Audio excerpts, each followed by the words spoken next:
What is up sa inyo mga kalapatis? Welcome back to sa Prime Loop. Ay, tadaan kikintab kulupa mga bap. Ayan, bahay tangong road. So magpalo-play tamong young bird mga bap. Magpapalo-play tayo ng mga young bird. Ayan. Medyo mainit, medyo mahangin. Pero June na. 8 weeks na lang karera na nila. Ayan o. So samahan nyo ako today sa video na to. Let's go!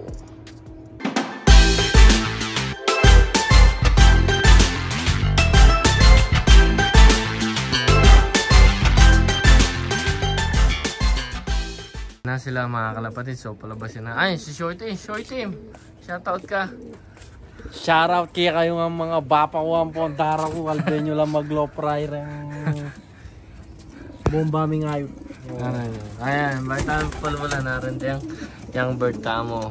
Third batch, yan pong second batch, may abelo. Ayan, may magkakasama third tsaka fourth batch. Ayan, palabasin na natin. Pangasura da? Ayan, labas na.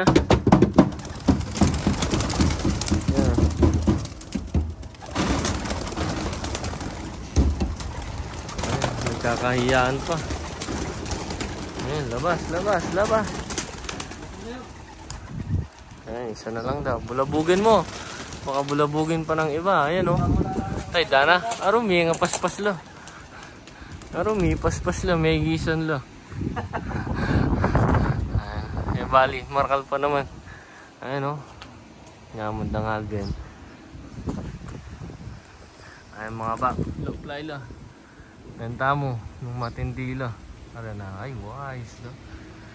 So young bird tolerant, young bird natin yan 2025. Ayan, ayun lumusot na naman dun. So mahangin 54 kilometers yung hangin mga kalapatids. Pero ayun ayos na ayos. Black flying na sila. Simla po lang. 1 week pa na ganito, tapos pwede nang itos to. Ayun yung isa wala man yung ibya rito, Brad. Balang yung mga paspas. Ano, kasi kaning hangin. Pero marunong lang lumipad. Ayan o, diba? Ilulop-fly na sila. May git 30 yata itong young bird na to. Ayan o, lumulusot sa mga halaman, sa mga puno. Patugpaan na lapin. Lapin. Gugulong sa mga race. Ayun. Pero marunong na lumipad. Lakas ng hangin eh. Ayos. Ayun, yung isa sumabit sa puno. Ayan lang muna natin sila. So i-cut muna natin dito kasi puro low fly lang sila. Ayun, lakas ng headwind sila oh.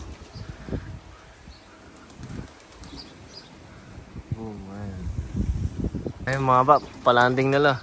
Ay, naglanding na yung mga iba. So, meron pang isang, ilan ba to? Isang plak na naglo-low-fly. Ayun. Swerte natin kasi hindi na hinahabol ng mga hook yung mga ibon natin.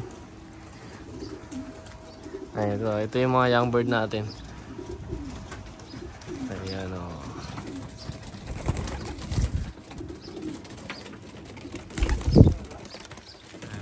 So, meron pa yata may 10. May git 10 na naglo-low-fly. Pero ito sila. Halos patapos na mag-molt. Halos mga 80%, 70%. Tapos na sila mag-molt. So mga 3 weeks. Darkening yata na tayo. 4 weeks na nasa darkening system. Tapos 8 weeks na lang. Karera na. Importante lang makapag-body molt sila. Mahina nila lang nasa taas. Ayan mga bab. Hindi na lawangan. Nag-landing na yata lahat. Ayan, andito na. So pasyukan na natin.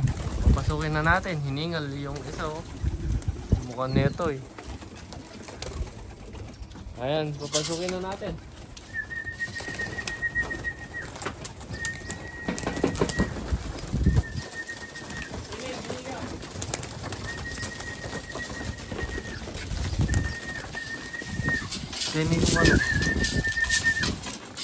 A la arriba, a las 2, a las 3.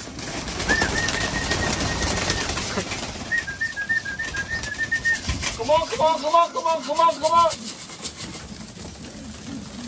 Balik ka mo. Balik ka po. Ay, tara. Atin sa paklangwa na i-cold. Wala na. Basta yan. Wala mo.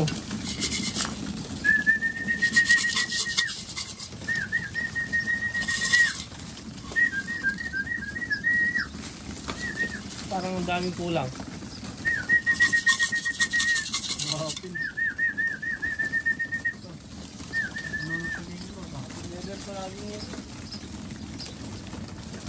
Magsalita. Ito pa yung mga nasa labas.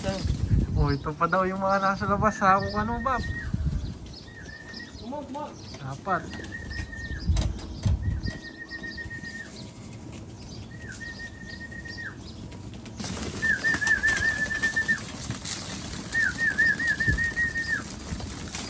Mani.